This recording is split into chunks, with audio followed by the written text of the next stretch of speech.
I only have one rule. Everyone fights, no one quits.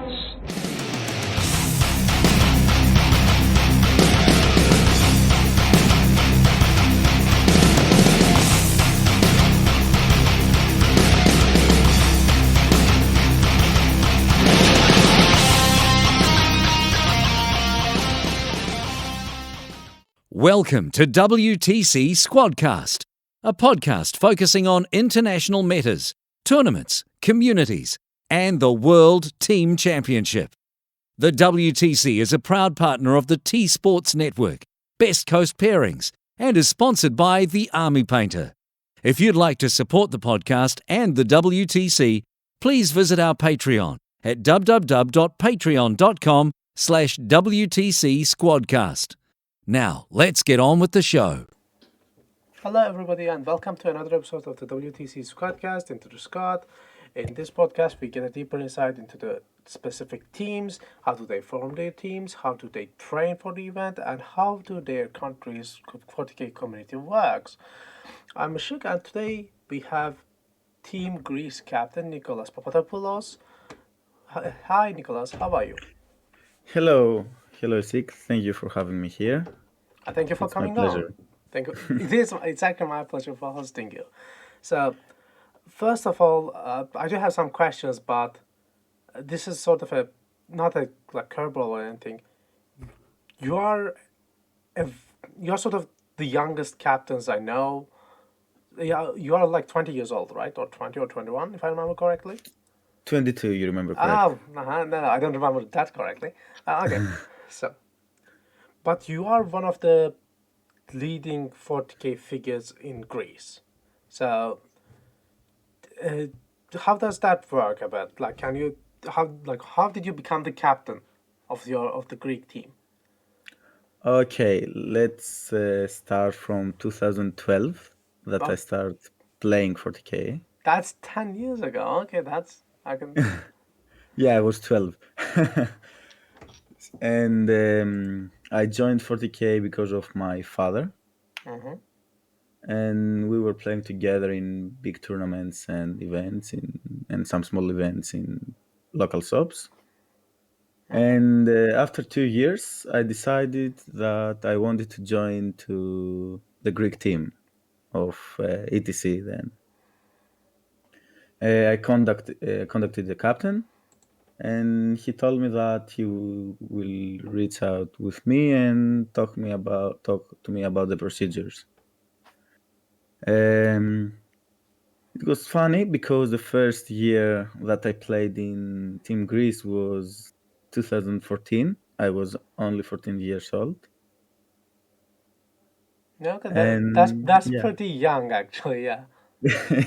Yeah, it was fun because I played with. Actually, if I remember correct, my first game in ETC was with Team England. It was like a slap. That's diving to the bull from the deep end for sure. Yeah. So, but I liked it so much, the event, the people, the players, the level of 40k was playing there. So I decided to go to 2015 as well in Prague. And after that, it came to Greece. So I played in Team Greece. I played for Team Greece for 3 years in a row. Mm-hmm. After that, I decided that I want to make Team Greece better and better and better every year, to find people who know how to play competitive and who have the time to do it. To do it First of all. properly, you mean? Yeah. Okay. So for 2 years, Team Greece, as you know, didn't compete. In 2017 and 18, you guys were not in, yes. Yeah, because we have some esoteric matters that we need to solve. Differences of opinions, let's call it. Yeah. So after that, all this time I was running every single event that was happening in Greece from 2018 and 19. And I was because I think I was the only one with so much time in my schedule, and I was doing everything without being paid or because I just wanted it. And now I became captain in 2020, and I haven't played as captain. I haven't been in any WTC as a captain because of COVID yet. I mean, But with this, yeah, there hasn't been a WT so far, so it's not like you missed a chance. I formed the team twice, but we didn't compete in the end. But you guys were preparing really hard before, before 20, March of 2020. After the 2019 Serbian event, you attended the Winter Championship in Zagreb, and you also attended the BTC in Belgium as well. So, Yeah, we attended BTC and Winter Team Championships twice, 2018 and 2019. yeah, and it's like you also did well as well. So I was sort of thinking you guys might, the Greece team might prove that much higher than what they seem like. I like definitely a top 10. I'll be honest, but obviously we didn't get the chance. Uh, is is your community still hyped in the same way? Yeah, because right now the team qualifications are running. Uh, I will explain you the procedures later. Yeah, that's definitely a question I'll come up as well. How your community works, but please go on. And so far in Greece until now, we had small single tournaments, maximum 16 players. And we had big tournaments for Greek levels that are 32 players. I think you've attended to one, right? I did that. I think it was 2019 April. I attended Yeah. that weekend. That was Uh, fun. That was a nice event. yeah, it was half competitive, half not. But now, I don't know what changed, but we had two tournaments so far, singles, with 32 players in the first one and 20 players in the second one, with people that want to join the Greek team, so they're playing for their sport. And the thing that changed is their competitive level. Everyone is trying to prove that he's worthy for the team, and they're starting playing competitive lists and armies. Everyone is playing Custodes, Tau, and Tyranids. What would be your reasoning for that mindset change? Like what was different earlier on? Like you said half competitive, half not, but everybody's competitive now. What is different? I think that, as you noticed in the previous BTC and WTC, Team Greece came with two teams in both of the tournaments. So more people starting playing with foreign players, and they liked the experience that they got from the trip. So they want to join now. Also, I think TTS helped them a lot because during COVID we had tournaments as well in TTS, and they're still playing in TTS. So the level is better than before. Okay, so this is my opinion. Tell me if I'm correct on this. Before COVID and essentially before TTS, it was difficult to get good practice because it was difficult to practice with high level international players unless you were essentially in France or England or American. But now any country, any player can play in several high level players, so it is easier to get a high level experience. Would you agree with that or Yeah, definitely. I see that some players that they were finishing seventh and eighth place in our tournaments, now they are winning them oh, okay. in Greece. So mid-level players are now playing for the top. That's interesting to see. As we saw in Las Vegas Open, that some players that we didn't know them, they were names. They start competing in the highest level. Okay. So this is so now that you have actually this was one of the questions I had later on, but it's relevant now. I'll ask it today. How do you find the level of the Greek teams is essentially skill and play level? Do you think you have a good shot in the rankings? Where do you like if WTC happened tomorrow? Where do you think you would place at the moment? I would believe in top 15th. So around top half. So it's Yeah. a conservative estimate then. I would have put you higher. I would have said top 10. But yeah, Last time that we competed, we had 3 wins, 1 draw, and 2 losses. I can't complain for the losses because it was from Poland and USA. uh, yeah. I have the records in front of you as well. You have beaten Northern Ireland. You have lost to USA, and then you have beaten one of the United Nations teams. And then Yeah, you it have, was a strong team with Steven Box and some from Team France.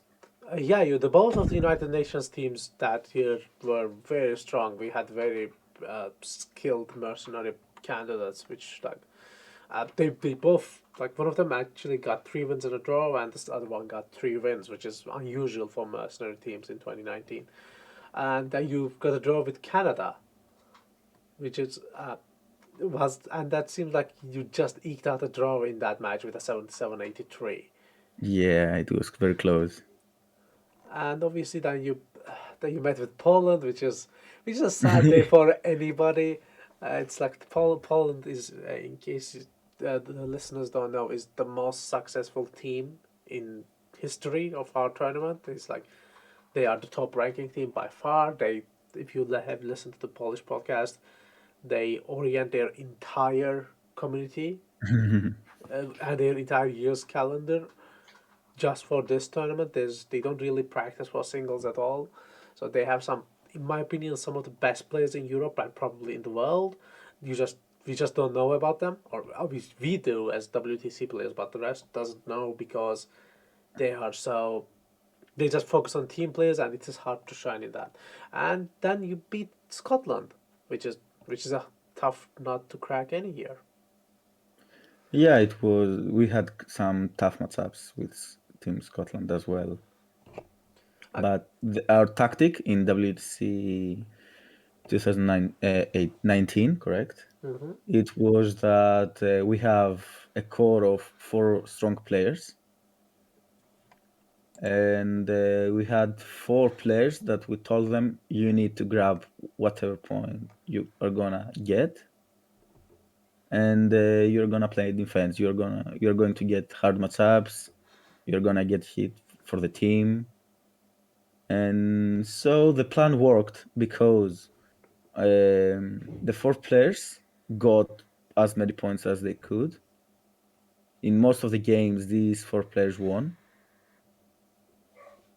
and we have in the matchups that we won 1 or 2 players that made the difference, and we won.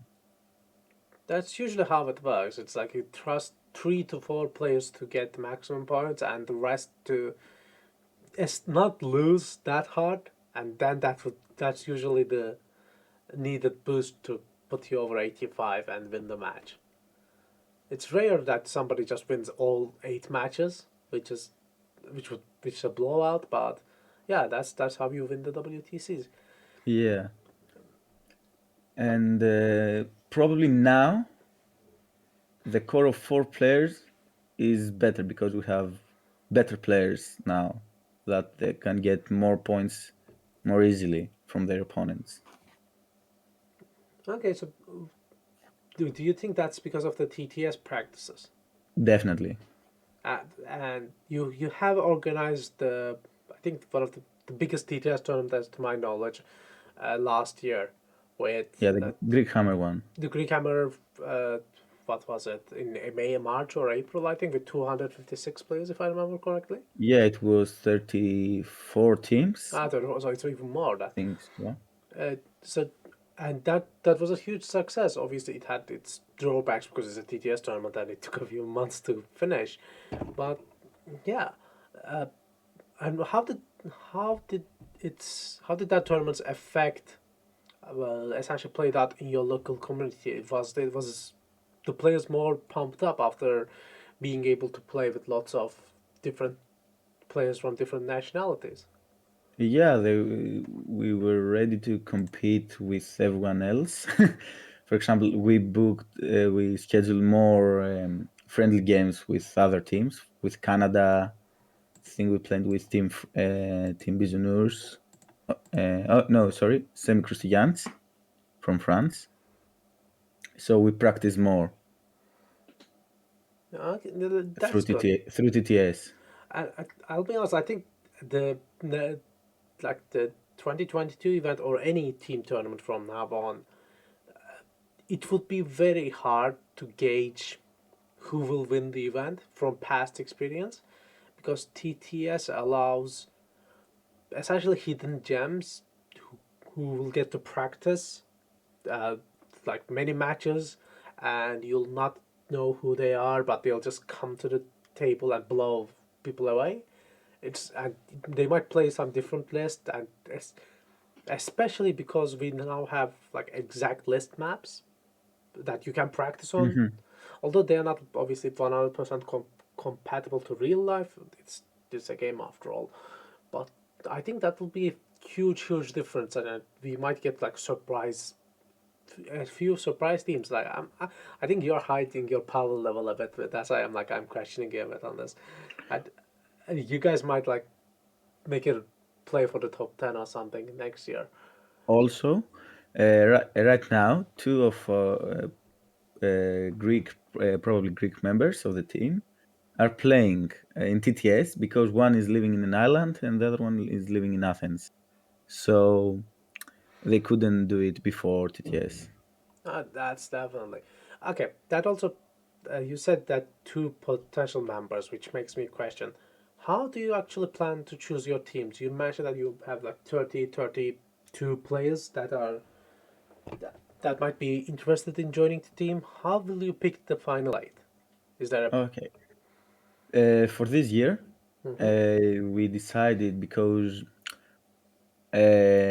normally without COVID, we have tournaments. We have a big league of single tournaments that we keep ranking from them. So because of COVID, we didn't have this year.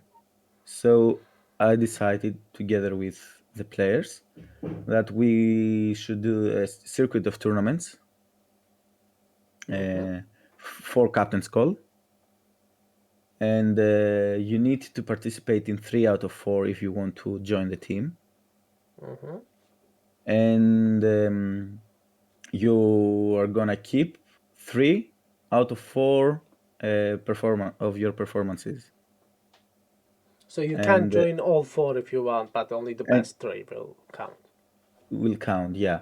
And you need to compete with 2 different codecs in your 3 tournaments that you're gonna keep.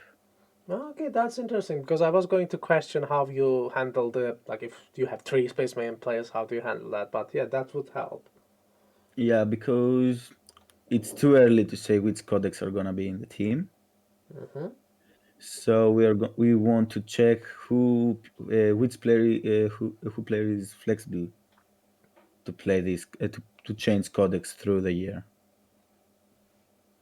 Okay, that's a good idea. I like that idea. And how do you just pick the top eight from that ranking, or is there something else? No, as the captain, I'm not playing, so we're looking for the 7 players. Hmm. And I decided to select for the team the top 4 from this procedure, from the tournament procedure. Okay, so you Also, now you have yeah, five players selected. yes, correct. After this procedure, we are gonna the team of 5 is going to select codices, Okay. and they're gonna vote for the maybe not codices, but they're gonna look which player is flexible for playing a lot of codices. Okay, so So your the 5 players we're gonna vote for the sixth, Mm-hmm. and the 6 members now are gonna vote for the seventh, and the seventh players they're gonna vote for the eighth. Okay, so then the codex flexibility actually takes a bigger precedent than I first initially thought, because you have to consider between each vote about, okay, so we have so if you just play the top two armies, and those two armies have all probable representatives in the first, let's say, 5 players, and you haven't been picked as the sixth or seventh or eighth, there is a good chance you might not be picked because you haven't proven yourself in the as a versatile player. Correct. Okay, that's interesting. That means that okay, that's good to know, because it's some of the teams simply pick by their captains, but then that's a huge load on captains, and you seem to find a middle way with that, which is interesting to see. Yeah, we tried to do as democratic as we could, so nobody had to say anything about how the team was selected. Okay, so and for but you said that about one question I forgot to ask. You said that at the moment 32 or so player attend each single tournament. How about the community in general? Is it always the same 30 or let's say 35 people who attend the tournament, or is there a bigger pool of players? Like how many players would you say that are competitive in Greece? I would say 20 to 25. Okay, so not all those who attend the singles tournaments are competitive. Yes, but the others are trying to become competitive. They Okay. start getting in the tournaments and they don't care if they lose.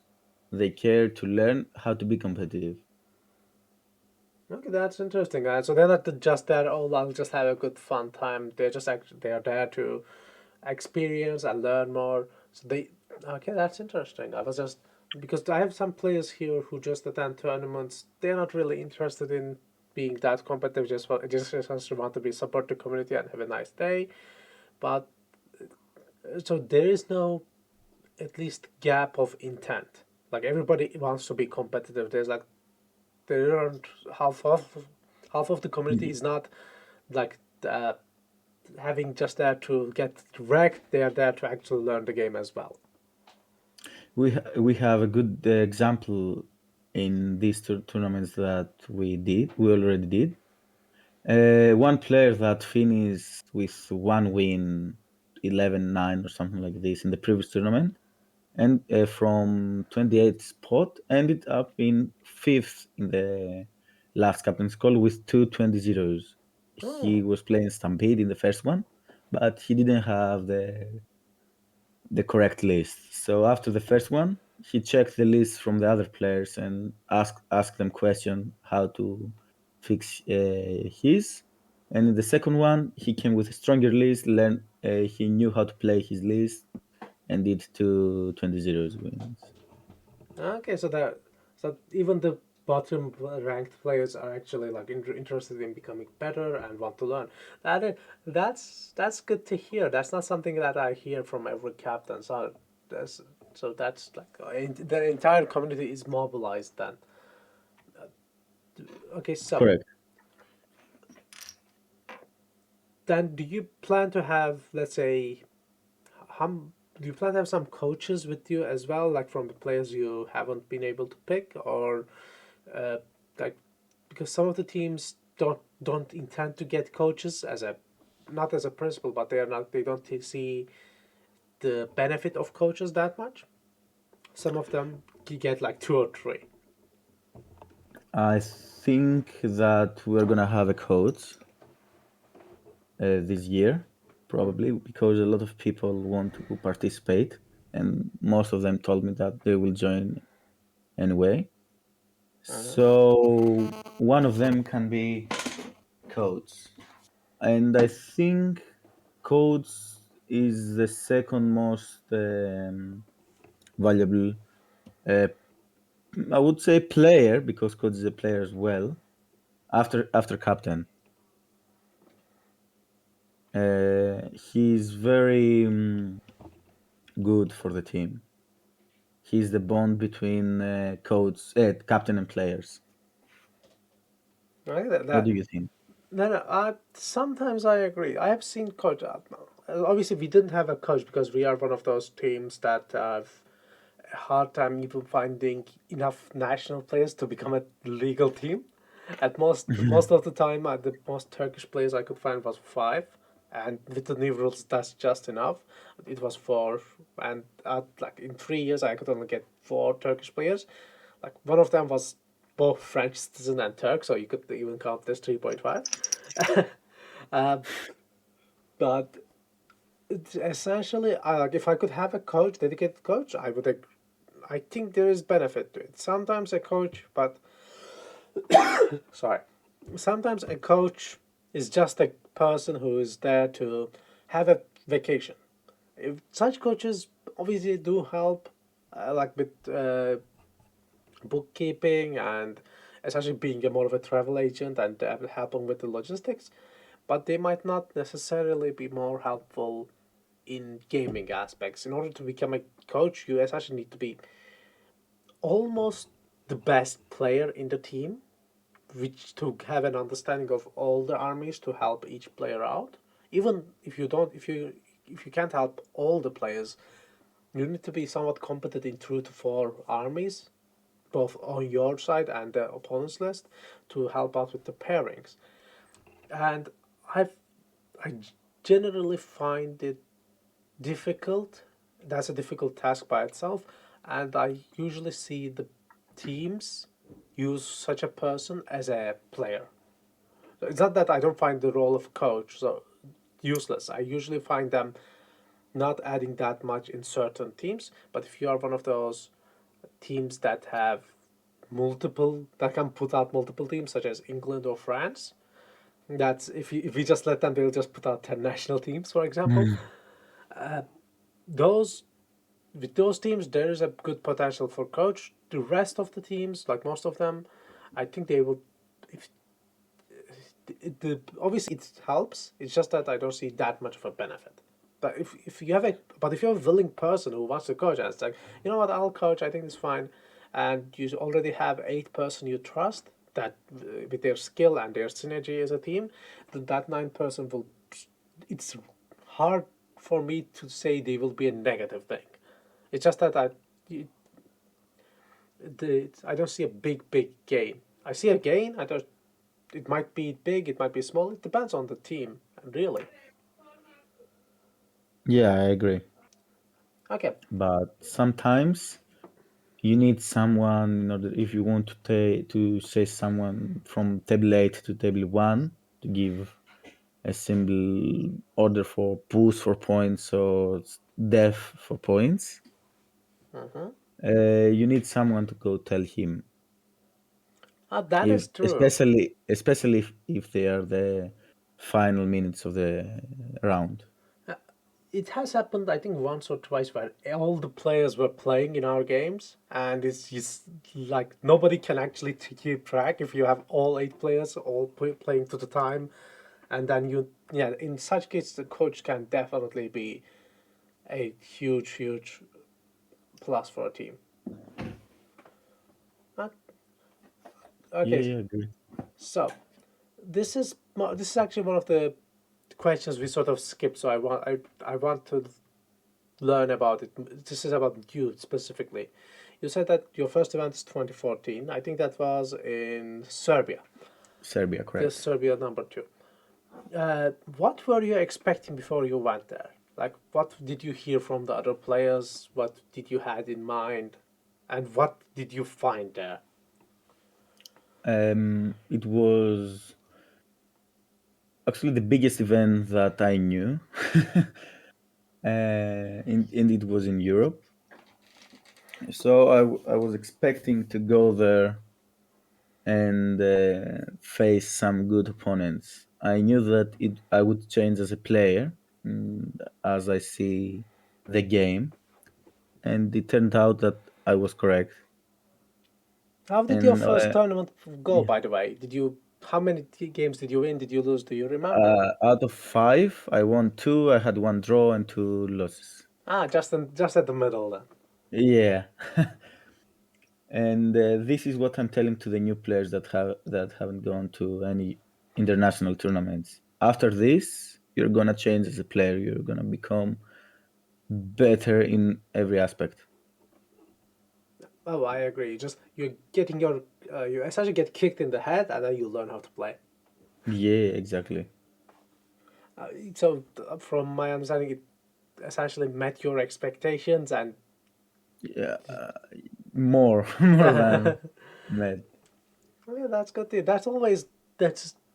I haven't heard a single person say, "Oh, I went to the ETC, WTC, or any of the team events," and say, "Oh, it was not what I expected. It was worse." I haven't heard a single, but I'm talking like I think this is episode number 20 of this miniseries, and uh, I've obviously talked with a lot of people in my life as well, and it's always a huge like it's beyond their expectations, and it's almost surprising that it's less known than like it's not as known as I expected, because maybe we need to do a better job, and maybe like podcasts like this do, and maybe we need more team tournaments, which is actually one of the this is sort of a bonus section, because about more tournaments. And can you tell me about the Acropolis Open? It's something we are doing together, but I would like you to explain it in your words. Yeah, as a player, first of all, I wanted to create a big tournament in Greece with foreign teams and players, because as people, not everyone have the money to travel, or for other reasons, family reasons or work reasons, so on. They can't travel, so I want them to play in big international tournaments in Greece. And I decide that this is the right time. That's why I talk to you about it. Yeah, and essentially, this is the infomercial section of this podcast episode. So, we are we are going to start a tournament in late May. So, in about 2 months, about or so, a bit more than 2 months, and this episode airs. It's going to be a multi-system, multinational event in Athens, Greece, at the 28th, 29th of May, and it's going to be made with four-person 40k teams. We have a lot of capacity, and we have a lot of already national players who are interested. And by the time you listen to this, the tickets will be on sale as well. And this is essentially an invitation to anybody who's listening. And if you want to attend an event in Greece at the start of the summer, where the weather is not as hot as you want, but it is still pretty hot, and you can still go to the beach afterwards, it's going to be a great event. And Yeah, definitely. it's it's not going to be the biggest event, of course. It's only its first year, but just go to acropolisopen.com or search for Acropolis Open in Facebook, and you can find us. And Also, it's a good training for before ETC, exact, WTC. nobody. I confuse them still, even after 2.5 years. I confuse them as well. Yeah, Don't worry about it. And we just reference to ETC as well a lot. So it's a big preparation tournament for WTC. yeah, and it's not like there aren't that many tournaments that close to the WTC that Eastern countries can attend, because there's the home nations, but that's usually in England, and or like Britain in general, And and it's closed. it's also closed. It's the pool is closed anyway. But so potentially like about the Balkan nations, and maybe we'll try to get a team from Turkey. But if anybody knows the current economic situation in Turkey, you probably know the answer to that as well. Which actually makes me want to question. Let's go back to the Greek community. How do you find playing 40k difficult because of economics? I don't think so because the local shops are trying to help as well with prizes and prices, with discounts, with tournaments that are giving tickets for buying whatever they want. Also, think it's not so good for the hobby. A lot of people start printing their own miniatures. So we've seen in some of our tournaments 9 Void Weavers printed one day before or something like this. Okay, that's dedication to essentially that listing, Yeah, isn't it? It's like, okay, I have the printers already, so let's just print some latest fashion models. yeah, and these are not from the top seeding players. That's a good thing. Those players are usually competent in most units, most and armies, so they don't really like those players. I rarely see them chase like the latest edge and the essentially the end of the meta. Those players maybe if you want to go for the ITC top ranking, you have to do that because you have to get every advantage you can have. But Yeah, some players don't need to do that. They just have a few armies they play, like or Borrowhammer. Sean Nathan is one of them. Like he plays Eldars, and regardless of the Eldars' meta strength, he always accomplishes really good with them. He's always like top 4, top 8. Also, some the newcomers, they don't have connections, so they can't play Borrowhammer. And I see from them that they're trying to do whatever they can. They're writing the chats. I'm going to this tournament. Can someone borrow me this and this and this? And everyone is trying to help them. That's good. A community that tries to help each other is a community that will survive healthily because it's actually in the end it is a community game, and I think I say this in every episode. And everybody who plays 40k, 40k is not a good enough game to play alone, like to just play Exactly. 1v1.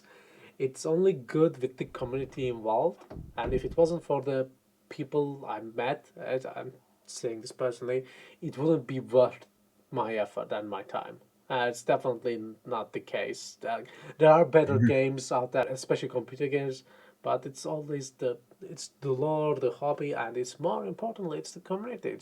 If you have never attended a WTC and if you're looking to attend one as a listener of us, and the moment you actually come to the event, be it Tuesday morning or if you're attending singles, or Friday morning if you're attending the team event, it will be a fun experience. You are going to enjoy yourself even if you get crushed in every game, even if you get like 1 point out of 120 or 0 or -1. There's actually somebody who got -1 points in total, which is amazing. You're going to enjoy yourselves and it's going to be great. And that's I cannot really put it into words, but I haven't been to a team event that ever regretted so far. Me too. Okay, so And I've been, I think, to 8 or 9. yeah, it's like at this point I prefer organizing things to playing because it's it's something I can do from Turkey because it's hard to a bit travel around, and the community here is a bit let's say on life support at best because more of economics more than anything else. It's not that we don't have any. We have interested players in 40k. They just can't afford the minis, even if they are 3D printed. Anyway, I'm rambling. So before we close this off, how can anybody listening find more information about the Greek 40K team? They can follow the Greekhammer page, Greekhammer 40K. It will be linked in the description of this episode. It is where we are posting everything about our captain's call, our tournaments, our news, the lists from some international events, and many more. And you guys have a Discord as well, right? Yeah, we have Discord as well. Anyone can write whatever they want there. Someone from Team Greece or from international players, they're gonna respond to them. Okay, so if you want to learn more about Team Greece, or if you're just happening to pass Greece for a vacation, or if you want to come and join Acropolis Open, you can connect with Team Greece in the links below. And It's very common that sorry for interrupting. Gone. It's very common for people from Europe sending us messages to us that we are in Greece for vacations. We brought some army with us. Strange. Yeah, that's a bit strange. Yeah. And we want to play with you guys. I think 2 weeks ago, one from a big community member played with one player from Hungary. Oh, Hungarians are very nice people. They always bribe me with wine, which is great. It's like Do it. no, bribing is allowed and encouraged. It's not even a secret. I'll tell you openly. And if you're Polish or if you're coming by Poland, you have those honey drinks. I don't even know what they're called. You can bribe me with those. I'm not saying it will affect anything. You might still get red carded for all I know, but yeah, it's encouraged. Bribing is allowed. I just can't guarantee it will work. So, as a final question, can you describe me your ideal WTC?